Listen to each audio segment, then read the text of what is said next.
तसंच दुसरं म्हणजे बालाजी. बालाजीचा रंग फर्मा.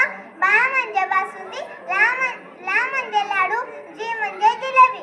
ज्यांच्या घरात हे सर्व असतं ते सगळेच बालाजीला जातात आणि तिथे जाऊन देवाला सांगतात, जर या वर्षी माझ्या धंद्यात काही फायदा झाला तर अर्ध तुला आणि अर्ध मला, असा देवासंगे कॉन्ट्रॅक्ट करतात.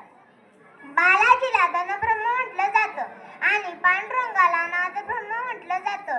जेव्हा आपण पांडुरंगाची वारी करतो तेव्हा रामकृष्ण हरी किंवा ज्ञानोबा तुकाराम असं बोलतो. तर जेव्हा आपण बालाजीला जातो तेव्हा गोविंद गोविंद असं म्हटलं जातं.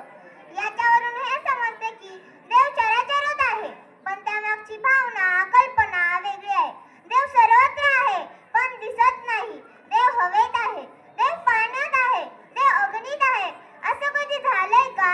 काल मी पुण्याला जाताना मला देव स्टेशनवरच्या हवेत दिसला.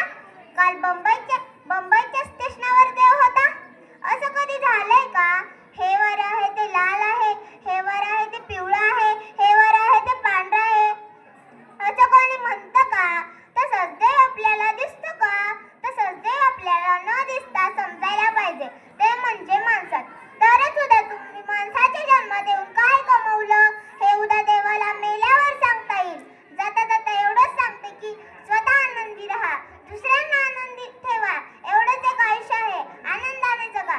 जे कारंजले गांजले त्यासी मने आपुले, तोची साधू ओळखावा देवते तेची जाणावा, देवते तेची जाणावा. धन्यवाद. या सुंदर भाषणासाठी